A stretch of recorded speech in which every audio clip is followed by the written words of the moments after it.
News ಬರೋಕ್ಕಿಂತ ಪೈಲಾ market ಏನಾದರೂ ಈ ಲೆವೆಲಿಗೆ ಬತ್ತಂದ್ರೆ ನಾ ಇಲ್ಲಿಂದ ಟ್ರೇಡ್ ಮಾಡತ್ತೀನಿ ಬಾಯಿಂಗ್ ಸೈಡ್. ಓಕೆ, ಸೊ ಏನಾದರೂ ಮಾರ್ಕೆಟ್ ಇಲ್ಲಿಸ್ ಮಟ್ಟ ಬಂದ್ರೆ ಅಷ್ಟನ ಏನೈತಿ ಬಾಯಿಂಗ್ ಸೈಡ್ ಟ್ರೇಡ್ ಮಾಡೋಣ.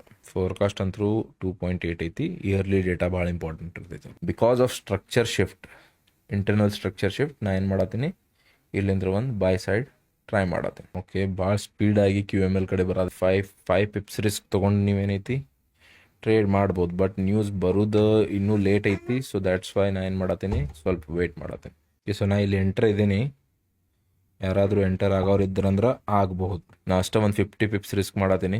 50 ಪಿಪ್ಸ್ ಅಷ್ಟೇ ನಾ ಟಾರ್ಗೆಟ್ ಇಡತ್ತೀನಿ, ಹೆಚ್ಚೇನು ಇಡತ್ತಿಲ್ಲ. ಓಕೆ, ಸೊ ನಾ ಇಲ್ಲಿ ಎಂಟರ್ ಇದ್ದೀನಿ. ಯಾರಾದರೂ ಇಂಟ್ರೆಸ್ಟೆಡ್ ಇದ್ದವ್ರು ಅಷ್ಟೇ ಎಂಟರ್ ಆಗ್ರಿ, ಭಾಳ ರಿಸ್ಕ್ ಮಾಡಕ್ಕೆ ಹೋಗ್ಬೇಡ್ರಿ. ಸೊ ಆಲ್ರೆಡಿ ಯಾರ್ಯಾರು ಎಂಟರ್ ಇದ್ದೀರಿ ಪ್ರಾಫಿಟ್ನಾಗ ಇರ್ಬೇಕು ನೀವು. ರಿಸ್ಕ್ ಫ್ರೀ ಮಾಡಿಬಿಡ್ರಿ. Last 1 minute, last 25 seconds. Okay, last 10 seconds ಐತೆ ಗೈಸ್. 3, 2, 1 ಹೋಗಿ ಮೇಲ್ಗಡೆ ಹೋಗಿ boom. Okay guys, target hit. Market movement ನೋಡ್ರಿ ಗೈಸ್, ಮಾರ್ಕೆಟ್ ಮೂಮೆಂಟ್ ನೋಡ್ರಿ. ಬ್ರೋಕರ್ ಹ್ಯಾಂಗ್ ಆಗಿತ್ತು ನಂದು. Around 120 pips guys.